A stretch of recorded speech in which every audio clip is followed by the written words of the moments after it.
Setiap pagi, Pak Arman datang lebih awal dari guru lain. Saat matahari baru menyentuh jendela kelas yang buram, ia sudah menyapu lantai, menghapus papan tulis yang penuh coretan kemarin, dan menata kursi yang sering berantakan. Tidak ada yang memintanya melakukan itu. Ia melakukannya karena ia percaya, ruang belajar yang rapi adalah awal dari pikiran yang jernih. Pak Arman bukan guru favorit. Ia tidak viral di media sosial, tidak pandai melucu di kelas, dan tidak pernah membawa hadiah. Suaranya datar, pakaiannya sederhana, dan namanya jarang disebut saat rapat sekolah. Murid-murid sering berkata, pelajaran Pak Arman susah. Belajarnya serius terus. Tak sedikit yang mengantuk di kelasnya. Namun, yang tak mereka sadari, Pak Arman selalu melihat lebih dalam. Ia tahu siapa murid yang diam karena takut salah, bukan karena tidak tahu. Ia tahu siapa yang sering ribut karena ingin diperhatikan. Ia ingat nilai kecil yang tak pernah diumumkan siapapun. Suatu hari, Raka, murid yang selalu duduk di belakang, dipanggil ke depan kelas.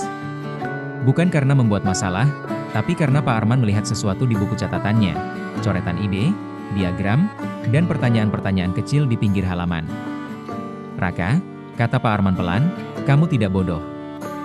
Kamu hanya belum percaya pada dirimu sendiri. Kalimat itu tidak dicatat di buku, tidak dinilai, dan tidak diumumkan. Tapi kalimat itu tinggal. Tahun demi tahun berlalu. Pak Arman tetap mengajar dengan cara yang sama. Saat guru lain dipuji, ia bertepuk tangan.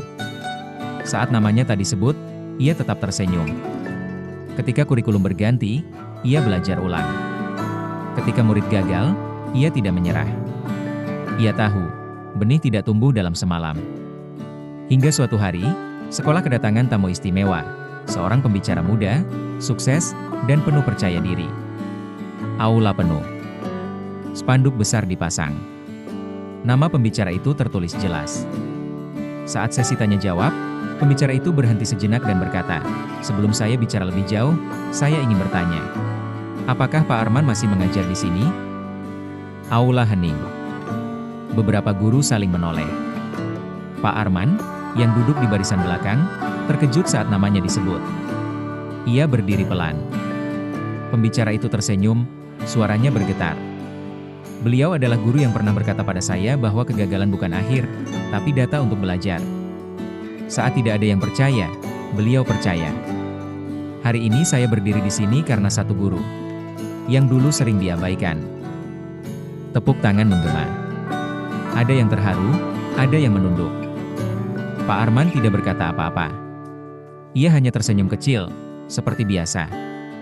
Karena guru hebat sejati tidak mengajar untuk dipuji. Ia mengajar karena percaya, suatu hari, pelajaran itu akan menemukan jalannya sendiri.